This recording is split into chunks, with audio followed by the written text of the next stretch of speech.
সাংবাদিকদের সম্মানে ইফতার মাহফিলের আয়োজন করেছে বাংলাদেশ জামায়াত ইসলামী রাজশাহী মহানগর। ১৯ মার্চ বুধবার নগরীর মাস্টারশেফ কনভেনশন হলে উক্ত ইফতার মাহফিল অনুষ্ঠিত হয়।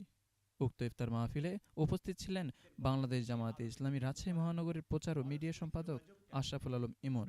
আরও উপস্থিত ছিলেন বাংলাদেশ জামায়াতে ইসলামী রাজশাহী মহানগরীর ভারপ্রাপ্ত সেক্রেটারি অধ্যক্ষ মাহবুবুল আহসান বুলবুল, হাফেজ নুরুজ্জামান সহ বাংলাদেশ জামায়াতে ইসলামী রাজশাহী মহানগরীর বিভিন্ন পর্যায়ের নেতাবৃন্দ।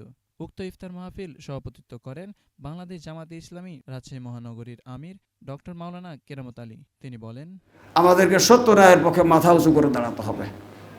আমরা আসি আগামী দিনে দেশের পরিবর্তনটা হোক, যেভাবে আল্লাহ তাআলা একটা পরিবর্তন তার ঐশ্বিক শক্তি দিয়ে, তার কুদরতি শক্তি দিয়ে যেটা কার্যকর করেছেন, আগামী দিনের নির্বাচনটা কোনোভাবে যেন প্রভাবিত না হয়, টাকার কাছে নির্বাচন জিম্মি না হয়, ওই ব্যবসায়ীদের টাকার কাছে যেন নির্বাচন এদিক ওদিক চলে না যায়, মানুষ যেন তার ন্যায়সঙ্গত যুক্তিসঙ্গত যাকে পছন্দ করবে তাকে যেন ভোটটা দিতে পারে।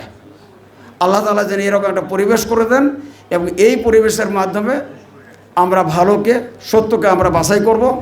আগামী দিনে আমরা এইভাবে নির্বাচন করে আমরা জাতির ভাগ্যের পরিবর্তন ঘটাবো। আব্দুল আল নোমান, প্রিয়জন টিভি, রাজশাহী।